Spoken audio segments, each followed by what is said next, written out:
I'm on the show. Let me go through this process. So really quickly, we want you to tell us a little about the process, and even afterwards, after the show, what are some of the things that you can encourage us, just very briefly, and specifically about the process before we move on to the profit? What process have you been going through to take yourself to next level even after the show? Absolutely. I think that's a great question. Being on the show, I wanted to make sure I had that opportunity to use it to my advantage. A lot of times people get on TV and they don't have a plan, they don't have a mission, they don't know what they're going to do. They're just getting on the show for fame and fortune. And to me, that was just not it. I wanted to make sure I created businesses and projects that will be long lasting even after reality TV. So with that, I created the book. I did my foundation. I created 2 other businesses. But during that short time, I worked so hard and so fast, but that again, the processes were not thoroughly thought out because I had a limited amount of time. So once the show was over, I had to go back and critique my processes. And during that process, when you have a plan and you put together a process, it's very important to reassess that process. You had to take a step back and say, okay, you know what's working and what's not working. And the things that are working, you had to take that and, critique it, boost it so that you can get better performance. And the ones that aren't working, you got to immediately readjust, reevaluate, and make sure that you take those away so they don't do further deterioration to your business. Do you suggest that people during that process, you said reevaluate, I do that very often. I don't wait till the end result. I don't wait till I cross that finish line. I actually reevaluate myself along the way. Would you agree to that? Absolutely. Have you done that? Absolutely. I constantly do that. And then even when I put a business out there, what I may think is a great product, and I think it's going to be beneficial to you, you may not see that. So it's good that I get feedback from you. So I do a quarterly survey, maybe a monthly survey, just get feedback from you, my audience, my consumers, to see how my product is working, how beneficial it is. And I take those nuggets and I use that to enhance my business. I agree with you. On Wednesday, we do something that we send out to the clients that we serve, and it's called the Wednesday check-in or check-in. I think Medea can tell us a little bit more about that. But it's called a Wednesday check-in. And the reason why I do it every week, because our clients, they're very mobile, they're very global. So if they are traveling, if they are busy, sometimes they don't have time to tell you, oh yeah, and by the way, could you check my mailbox key because I'm not able to get into my mailbox. But then when they come back, they're sitting there and they want the mail right away, and then they want you to get the mailbox key right away. But what I do is that if every week, now that you don't have to do it weekly, but every week we send out a blast to our clients and say, hi, we're just checking in. We want to talk about customer service, and we want to talk about, we value you as a client. If there's anything that we need to know, if there's any issues, because remember, I'm not about a problems person, I'm about a solutions. I'm about a solutions. If there's any issues that you're having, we just need to remind you to make us aware of it. And I kid you not, when Diana says 98%, she wants to go to 100%, I mean, the problems, the issues that I were having before, they literally zeroed out. Because people felt like I'm keeping up with them. They don't have time to keep up with everything else. That's why we're here. And we save so much time. So if you are, say you're selling those shirts, right? And you might do a survey like she does and just say, hey, just tell us what you think about our brand. It's very important that you ask your client, your customers, what do you think? You're going to start your team, right? So then if your team are working on 5 properties, you email all 5 of those owners. If you don't get response, you pick up the phone and you give them a call and say, hey, I was just wondering, just want to check on you. How's that process going? That's right. And before they get to that closing table, you could have solved the problem that could have an impact on your profits. Because if they didn't like the way the process is going, then they can either shut it down, right? And that means that you get 0 profits, or you can get ahead of it, right?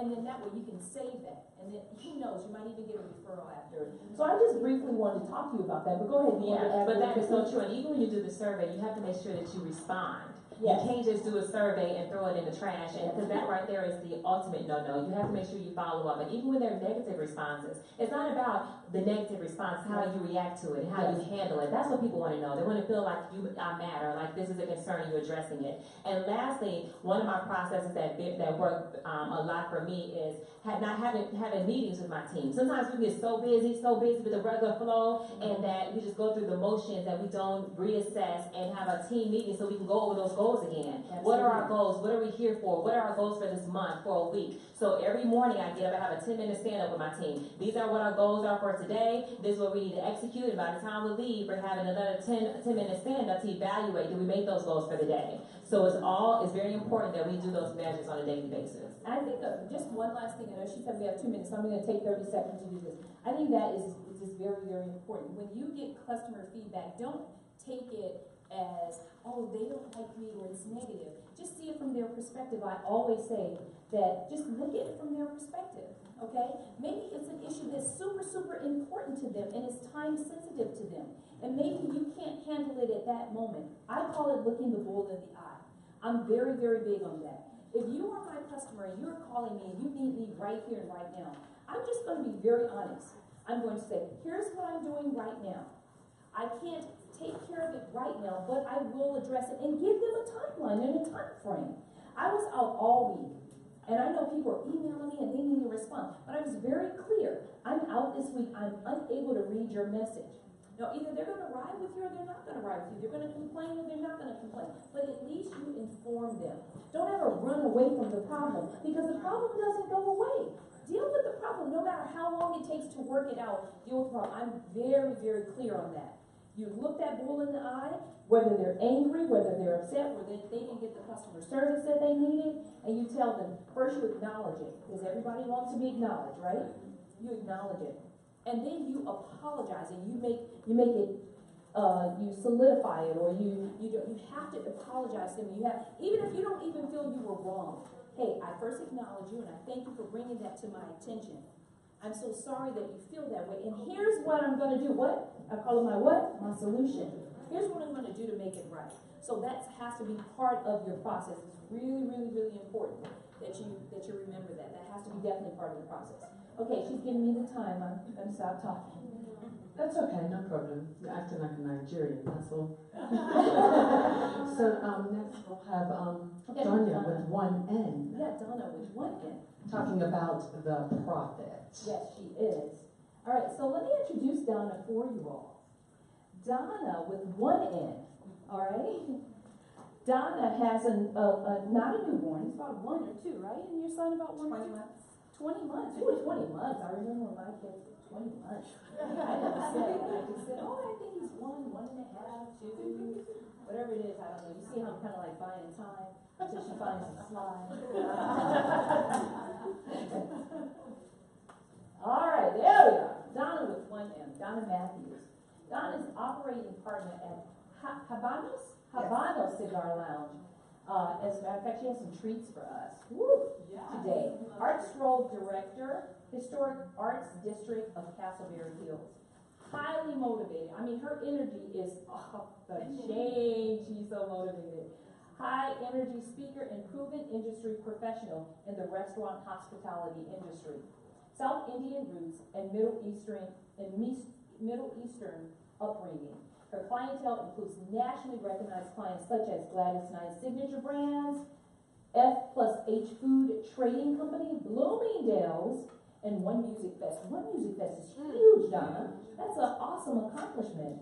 Created a diverse and inclusive environment around the trending cigar and cocktail culture in the city of Atlanta. I don't know if you ever checked Donna out on IG. She's awesome. And then they have these like cool little gigs, I call them, right? And they have the people, and they talk about politics, or they'll talk about men issues, or they'll talk, I've seen it on there, I'm like, that's really cool. All when they're smoking cigars, and you make the environment so inviting. It's like you guys are sitting up there. We just want to come on in, sit down, have a little cigar, have a little drink, and just join the conversation. You're that good. And I wanted to tell you guys, she's going to be really good when she tells you about the prophet. So first we're going to talk about her story, and then I'm going to ask her specific questions about profit before we go into our breakout session. Thank you, Adrian, and thank you so much for this opportunity.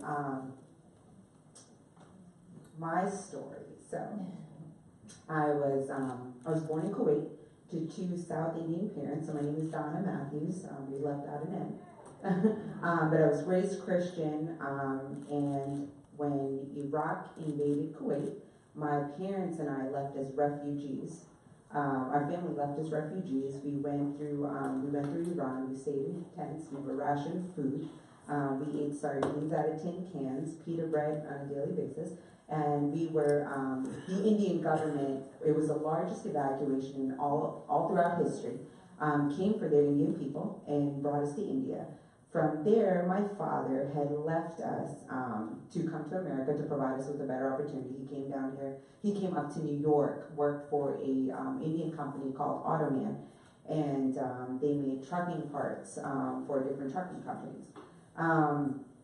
So I've been a New Yorker for a big part of my life, and then when 9/11 happened, I had a full ride to Manhattan College, and I took the opportunity to run away. I ran away and I came down to Atlanta, Georgia. I went to UGA and I graduated, and I never left. Atlanta is my home, and I'm very, very happy here. Speaking of Pentecostals, I grew up in a very religious home, very strict home, and my parents were very, very religious. When my mom converted to Pentecostalism, she said that she would bring in pastors to our home. So we had a home full of older men who stayed in our home, and that was rotated time after time after time. My parents were working 2 jobs and also in school, so oftentimes I was left alone with a lot of religious leaders who, and again, unfortunately, like many women out there, I am a victim of sexual abuse multiple times at the hands of multiple men who are in very, very high power positions. So growing up, I lost a lot. Being from a different background, being from a different culture, being that my name was Donna Matthews, but nobody really quite knew how to pronounce it, being that I was Indian and we used to eat Indian food and it smelled like curry going into high school and middle school. I was always uncomfortable, very, very uncomfortable in my own skin. Even to this day, at 34 years old, with a business of mine, with many more accolades, I have a very, very, there's a lot of times where I'm very, very uncomfortable with myself. So what I did find was value in providing services. Services or products or needs for other people. If I met your need and Adrian found value in me, that at that point would fill a void. So I became very good at it. I never thought that I would be a sales girl. And I got into sales, and I delivered results because that's all I had to do. Very short term. This is what we're looking for. I need you to meet these goals, get 10 people enrolled in this, get 2 sales out of here. And I had multiple jobs, and I was able to understand I was able to, a couple of different things. I was able to educate myself on what my product was. I was able to create my own process on how I was going to engage. I was able to understand what my audience was. I was going to be able to communicate with you. I was going to be able to engage with you. The thing about engagement is not about, it's about your customer. It's always about the customer. The customer is king. It's not always the customer is right. The customer is king, however. So as I continued to do that and continued to consistently deliver results, I became very, very successful, and I made a lot of money at a very, very young age. I was a high school principal for an online high school where, this is where we're going to probably cross paths. He's probably a client of mine. or we probably have several clients, in common. We had, my boss, it was a Pakistani man. He acquired an online high school, was not accredited. Basically all we did was a diploma mill, fake diplomas that you guys hear about, like all those GED programs that people think is a viable product, but it's not.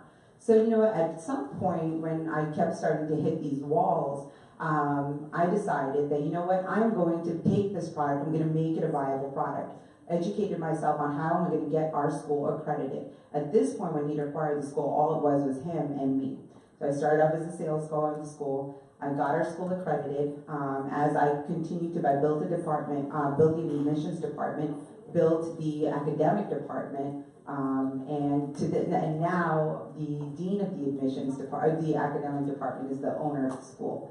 So I built her position there as well. We work with Atlanta Public Schools. So as far as profit, what can I tell you guys? You have to be relatable. People want, every dollar counts. People have, and not judging a book by a cover is very, very important. So what you have to do is understand what people's needs are. You have to meet them where they are. And the thing about process is you do have to reassess and reevaluate. It's not going to be the same process for every single client.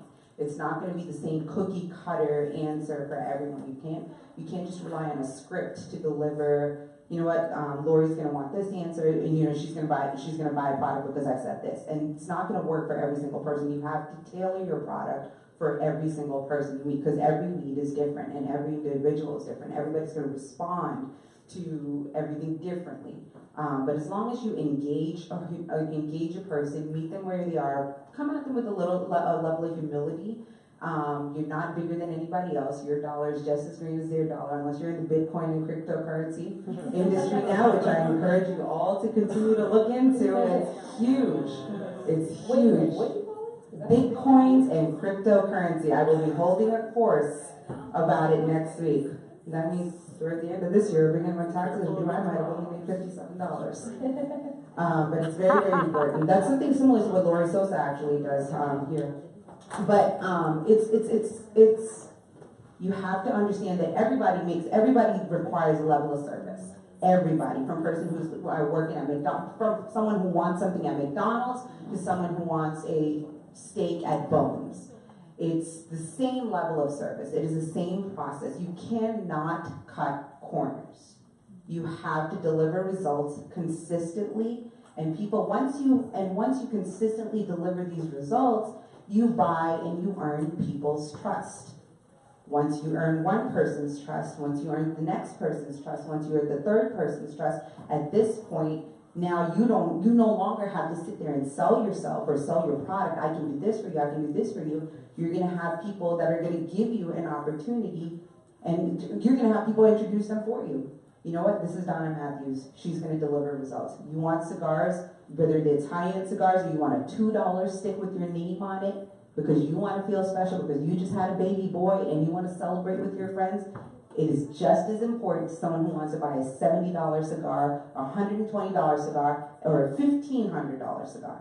As long as you continue to deliver results and people begin to try, you earn people's trust and you value people, the profit is there. The profit is going to come. And it is very, very important. One of the things, I think one of the biggest mistakes that we make as small business owners is not have a plan.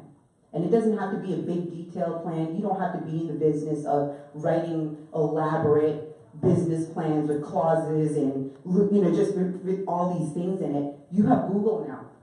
you have Fiverr. You can have people. When it's not in your lane, because you're not Superman, you're not going to be able to be everything to everyone. You're not going to be able to address all the issues. You're not going to be able to understand everything.